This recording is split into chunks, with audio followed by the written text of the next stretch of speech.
দেখেন কি একটা অবস্থা, খাবার বানাইছে এদের জন্য, এমন একটা অবস্থা, প্রত্যেকে রেডি হয়ে আছে। এই যে ওদের জন্য খাবার রেডি, ওরা বুঝতে পারছে দেখেই, এই যে সবগুলা রেডি হয়ে গেছে। ছাইরা দিচ্ছে, দেখবেন কার আগে কে নামবে। মাশাআল্লাহ, এটা হচ্ছে সুস্থ প্রাণী বোঝার একটা উপায়। দেখেন সবগুলো আস্তে আস্তে সুন্দর মতো, মানে ওদের ক্ষুধা লাগছে, খাবে। যেটার একটু সমস্যা হবে দেখবেন যে ও আসতেছে ধীরে, ওর সমস্যা হইতেছে। কিন্তু এমনি নর্মালি যদি সুস্থ সবল থাকে তাহলে দেখবেন সবগুলো আসতেছে এবং সমানভাবে খাচ্ছে। কোনো একটা খাচ্ছে না মানে বুঝতে হবে যে না, ওর কিছু একটা হইলেও সমস্যা আছে।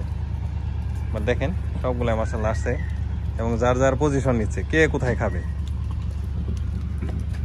এবং প্রত্যেকে যার যার জায়গা থেকে টেস্ট করবে। প্রত্যেকটা দেখেন এখন টেস্ট করছে, একটা সময় সেটেল হয়ে যাবে, একটু পরেই দেখবেন যে সবগুলো সেটেল হয়ে গেছে যার যার জায়গাতে। মাশাআল্লাহ, আমাদের বাচ্চাগুলো এখানে।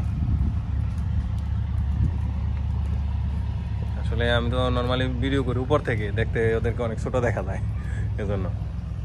মাশাআল্লাহ আমাদের ছাগলগুলো হাইট মাশাআল্লাহ আলহামদুলিল্লাহ ভালো, মিডিয়াম কোয়ালিটির। দেখেন সবগুলাই লাল কালারের, দেখ পিস বাদে সবগুলাই ব্রাউনের মধ্যে।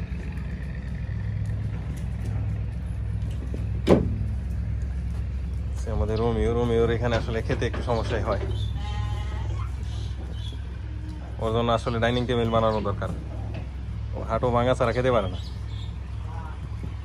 কারণ অনেক নিচা তো।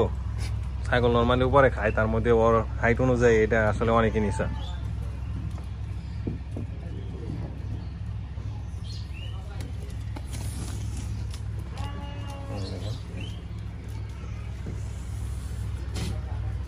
তারপরে পেট ভরে নাই, সব বলে খালি হয়ে আসছে।